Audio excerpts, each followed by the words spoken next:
you very much.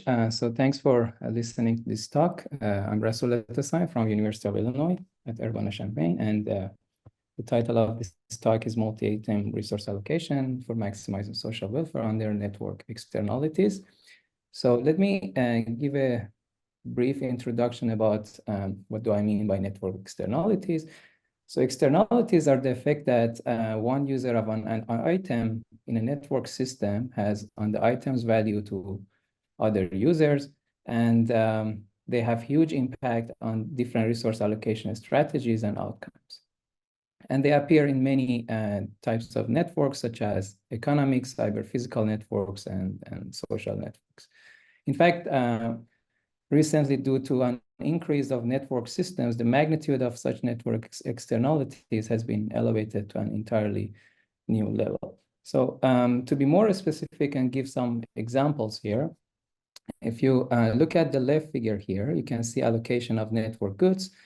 And so many goods have higher values when they are used in conjunctions with others. For example, people derive higher utilities if they use the same products, such as cell phones. Or this type of externalities are called positive externalities, that you would like to buy the same product that your friends have. On the right figure, you can see traffic network. So this is type of, again, network externalities, where here drivers are the users and the roads are the resources. And when more drivers use the same resource, in other words, more drivers go through the same road, the traffic congestion increases and everybody is going to suffer some delay cost. So here, the more users use the same resource, you're going to pay more cost, and therefore you have negative externalities. And there are many other examples that one can find in engineering networks and cyber physical networks. So without further ado, let me jump into the problem formulation. So the problem we consider here is as follows. We consider a set of n agents and m distinct indivisible resources. I frequently refer to the resources as items. And there are unlimited copies of each item. However, each agent can receive only at most one item. But I should mention that all the results that I'm describing here can be extended to the case that a user can receive multiple items. But for the sake of simplicity, I'll just assume that each agent can receive at most one item. And then for any ordered pair of agents, let's call them J and K, and any item I, we assume that there is an externality weight, we denote it by Aijk, which is a real number, and that indicates the amount that agent J and K get influenced by each other if they both receive the same item I. And if these weights are positive, we call them positive externalities. If these weights are negative, we call them negative externalities. Moreover, for each pair of agent and item, let's say agent J and item I, we have a so-called externality function, denoted by Fij, whose value is 0 at 0. And that indicates the growth rate of effect that agent J perceives as more number of users are going to use item I. So if agent J receives item I and more users are going to receive item I, how much this externality is going to grow at what rate? This is captured through the function Fij for each pair of agent and item. And the problem we are interested in is to solve this problem, that let's say that a set of Si of agents receive item I. So this is set Si. And the goal is to partition the set of agents into m subsets in order to maximize the social welfare, where the social welfare is the sum of all the externalities across all the agents and items. So basically, the objective function that you see here is the sum of all the externalities that agents experience due to some allocation. And then the constraints that we see here is the partition constraints, which basically says that each agent can receive at most one item.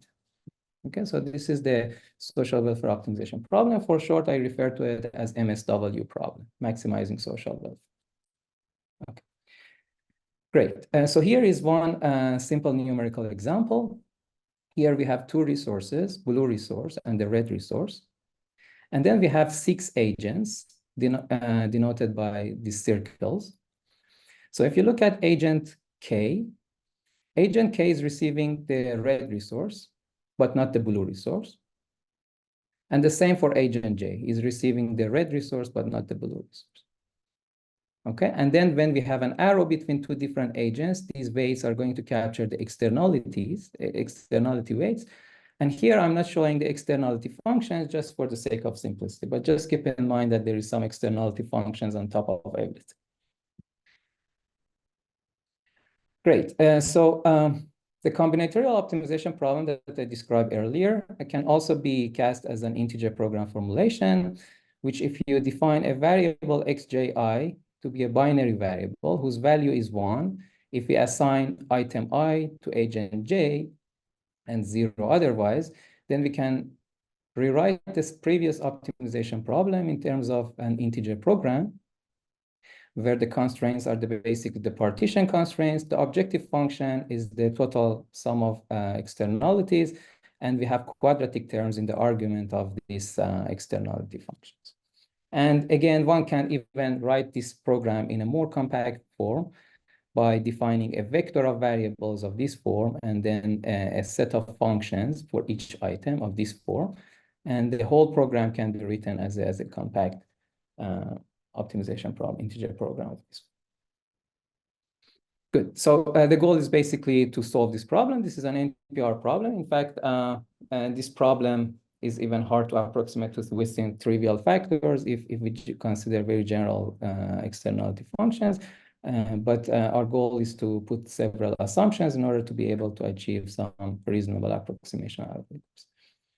So some related work about this type of network externality. So this is a topic which has been studied in the past. So for example, if we assume that these externality functions are simply linear functions, all of them, this problem has been studied earlier, and people have some constant approximation algorithms for it. If you assume that the externality weights aijk's are binary, can take only values 0 and 1. This problem has been also studied in the past with different kind of algorithms. And a simpler version of this problem, when we have only one item in the system, has been also studied under various pricing schemes. But our goal in this talk is to, first of all, provide a very general formulation, which you already saw earlier, which can subsume some of these existing results as a special case. And second, if you look at the past literature, there has been many different algorithms in different ways that has been introduced in an ad hoc way. And the question is that can we unify these algorithms through some principled approach?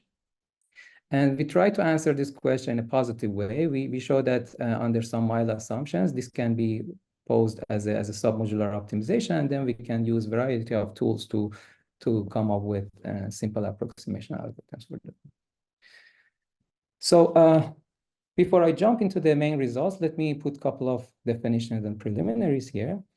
So submodularity, a set function f is submodular if for any two nested subset A and B, where one is bigger than the other, and any element which is not in the bigger set, adding the element to the smaller set gives us higher marginal increase than adding it to the larger set.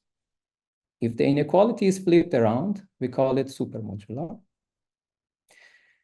For any submodular function, we can associate a so-called Lowash extension, which is defined as follows. It's going to be defined, Lowash extension of a submodular function as at a vector x is defined to be the expected value of f of x theta, where x theta is a random variable defined as follows. We pick a uniform random variable in the interval 0 and 1, and we round the entries of this x vector. Whenever xi is greater than theta, we set that value coordinate to be 1 and otherwise to 0. So it gives us a random vector, and the expected value of the submodular function at that vector is going to be the Lowash extension. It has some nice properties. So for example, if f is a submodular function, one can show that this Lowash extension is always a convex function. And a multilinear extension of a submodular function is also defined in the following, which roughly speaking is the expected value of the set value function f at a random set R, where the elements of set R are sampled from a ground set with probabilities which are induced by the vector x. So this is the multilinear extension. I'll show you why these definitions are important. Okay, so before I state the approximation results, as I mentioned earlier, if we consider very general externality functions and both positive, a mixture of positive and negative externality ways, the problem of MSW cannot be approximated up to trivial factor n to the power of 1 minus epsilon for any arbitrary positive epsilon, where n is the number of agents. Well, that is why we in this talk, we restrict our attention to either positive or negative externalities or convex or concave externality functions. And here is one sample result we can show that if you consider non-decreasing concave externalities and assume that the externality weights are negative, then the MSW objective function is a submodular set function. And moreover, there is a simple randomized E approximation algorithm for the problem where E is the natural number. And the idea is very simple. What we do, we basically solve the multilinear extension of the objective function over the constraint polytope. And then we round the solution using some independent rounding scheme for each agent separately. Now, if we look at the case where the externality weights are positive and the externality functions are convex, the situation is a bit more complex. Well, fortunately, still we can show that the objective function of the MSW problem, in this case, is a supermodular function. And then we can come up with two approximation algorithms. The first one is when the convex functions are in the form of polynomial functions of degree at most d. Then we have a D approximation algorithm for the problem. And if we don't assume the externality functions are polynomials, then we can come up with an approximation algorithm where the approximation factor depends on the curvature of the externality functions. And the curvature is defined by this relation. So for example, if all the externality functions are linear, this gamma is going to be 1/4, and then we get a 4 approximation for the problem. So I'll just quickly say how these algorithms are designed. So here, since the function becomes supermodular, we solve the Lovász extension of the objective function over the constraint polytope and come up with two different rounding schemes, one for the first result and one for the second result to round the solution to an integral. And this rounding scheme is also pretty natural. So here is the Lovász extension relaxation of the problem, where because the function is supermodular, we know that this is a concave optimization problem. So we can solve it in polynomial time to get a fractional solution. Let's call it x. And then every time we pick an item uniformly at random. And basically, among all the agents who haven't received any items so far, we pick a uniform number theta in the interval 0 and 1 and round all the coordinates which are above that threshold theta to be 1. And we give that item to those agents. Then we remove that agents from the list, and then we repeat this process until all the agents receive at least one item. And that gives us that D approximation for polynomial externalities. If we want to extend this result to general convex functions, then again, we solve the Lovász extension relaxation to get a fractional solution. Well, this time we pick n different uniform random variables from interval 0 and 1, and we round all the vectors corresponding to those items using independent rounding. But the problem here is that it's at the end of the stage 1, it's possible that an agent receives multiple items. And now we have to resolve this issue. And in order to do so, we use a so-called contention resolution scheme, which basically, if an agent receives multiple items, we are going to only give one of that items to that agent, but which one to give to that item is going to be calculated based on some probability scheme, which the probabilities can be calculated in the following way. And that gives us the second result of the theorem that I mentioned. And finally, one can ask what happens if we work with positive concave externalities. Remember, for the negative concave externalities, we had an E approximation algorithm.